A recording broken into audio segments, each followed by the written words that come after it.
Welcome to Telugu focus TV. నేను మీ శ్రీనివాసు. జగన్మోహన్ రెడ్డి గారి పైన ఆయన చేసినటువంటి తప్పుల పైన పవన్ కళ్యాణ్ గారు షాకింగ్ కామెంట్ చేశారు.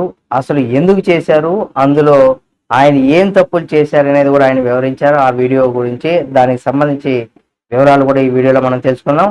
వైఎస్ఆర్ కాంగ్రెస్ పాలనలో కూడా ఆలయాలు ధ్వంసమయ్యాయంటూ కూడా డిప్యూటీ సీఎం పవన్ కళ్యాణ్ గారు అయితే విమర్శించారు. తిరుమల లడ్డు కల్తీ ఘటనకు సంబంధించి నిరసిస్తూ కూడా ఆయన కొంత ప్రాయశ్చిత్త దీక్షను కూడా చేపట్టిన విషయం మనందరికీ తెలిసింది. అయితే గుంటూరు జిల్లాలో నంబూరులోని దశావతార వెంకటేశ్వర స్వామి ఆలయంలో స్వామివారికి ప్రత్యేకమైనటువంటి పూజలు కూడా నిర్వహించి దీక్షను కూడా ప్రారంభించారు.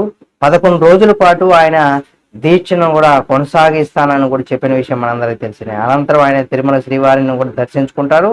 అయితే దీక్ష చేపట్టిన అనంతరం కూడా పవన్ కళ్యాణ్ గారు మాట్లాడుతూ కూడా గత ప్రభుత్వంలో రథాలు తగలబెట్టిన విషయానికి సంబంధించి కావచ్చు, లేదా ఆలయాలు అపవిత్రం చేశారనికి సంబంధించి ఆయన అనేకమైనటువంటి విమర్శలు కూడా చేశారు. రాముడు విగ్రహంలో తల తొలగిస్తే ఆనాడు పోరాడామనేసి కూడా పవన్ కళ్యాణ్ గారు చెప్పుకొచ్చారు. ఏ మతమైనా సరే మనోభావాలు దెబ్బతీయకూడదనేసి కూడా చెప్పుకొచ్చారు అనమాట.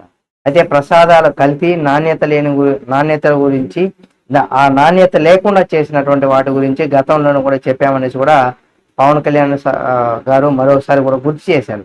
ఈ సందర్భంగా జగన్ తీరు పైన కూడా పవన్ కళ్యాణ్ గారు తీవ్ర స్థాయిలో కూడా ఆగ్రహాన్ని కూడా వ్యక్తం చేశారు.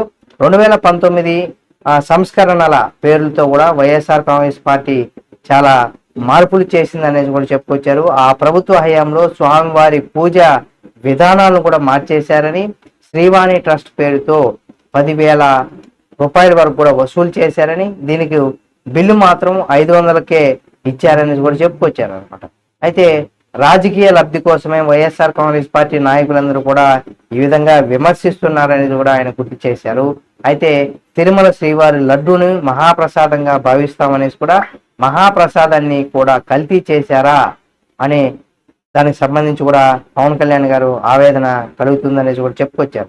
ఈ స్థాయిలో కల్తీ జరుగుతుందనేసి కూడా ఊహించలేదని, అపవిత్రం చేస్తే ఏం మాట్లాడకుండా ఉండాలా అంటూ కూడా చెప్పుకొచ్చారు ఆయన. ఇదంతా జరుగుతుంటే సుబ్బారెడ్డి గారు కావచ్చు, లేదా ధర్మారెడ్డి గారు ఏం చేశారు అనేసి కూడా ఆయన చెప్పుకొచ్చారు. తప్పులు చేసే వారికి జగన్ ఎలా సమర్థిస్తారు?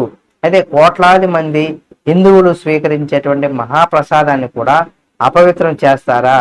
దోషులకు శిక్ష అనేది కూడా పడాల్సిందే అంటూ కూడా ఆయన ఆవేదన కూడా వ్యక్తం చేశారు.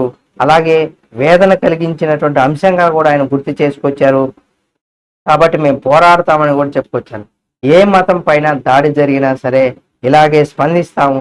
పరస్పర విశ్వాసాలను కూడా గౌరవించుకోవడం చాలా అవసరం అని కూడా ఆయన చెప్పుకొచ్చారు. దోషులకు కఠినమైనటువంటి శిక్ష పడేందుకు కూడా మా కేబినెట్ భేటీ, అలాగే అసెంబ్లీలో కూడా దీనిపైన చర్చ జరగాలని పవన్ కళ్యాణ్ గారు అయితే చెప్పుకొచ్చారు. ఎప్పుడైతే ఈ విధంగా అన్ని మతాలకు సంబంధించి కూడా పవన్ కళ్యాణ్ గారు కొంత సానుకూలంగా స్పందించడం, వైసీపీ పాలనలో రాజకీయం ఏ విధంగా చేశారు, హిందూ సంస్కృతికి సంబంధించి కావచ్చు, సాంప్రదాయాలకు సంబంధించి జగన్మోహన్ రెడ్డి గారు ఏ విధంగా దాన్ని భ్రష్టు పట్టించారనే దానికి సంబంధించి కూడా జగన్మోహన్ రెడ్డి గారి పైన, ఆయన పాలన పైన, అలాగే వైసీపీ నాయకుల తీరు పైన కూడా పవన్ కళ్యాణ్ గారు తీవ్రంగా ఖండించారు. ఈ వీడియో మీకు నచ్చితే లైక్ చేయండి. మరిన్ని పవన్ కళ్యాణ్ గారి వీడియోలకు సంబంధించి కావాలనుకుంటే మన Telugu focus TV channel subscribe చేసుకుని పక్కనే ఉన్న బెల్ బటన్ అక్కడ మాత్రం మర్చిపోకండి.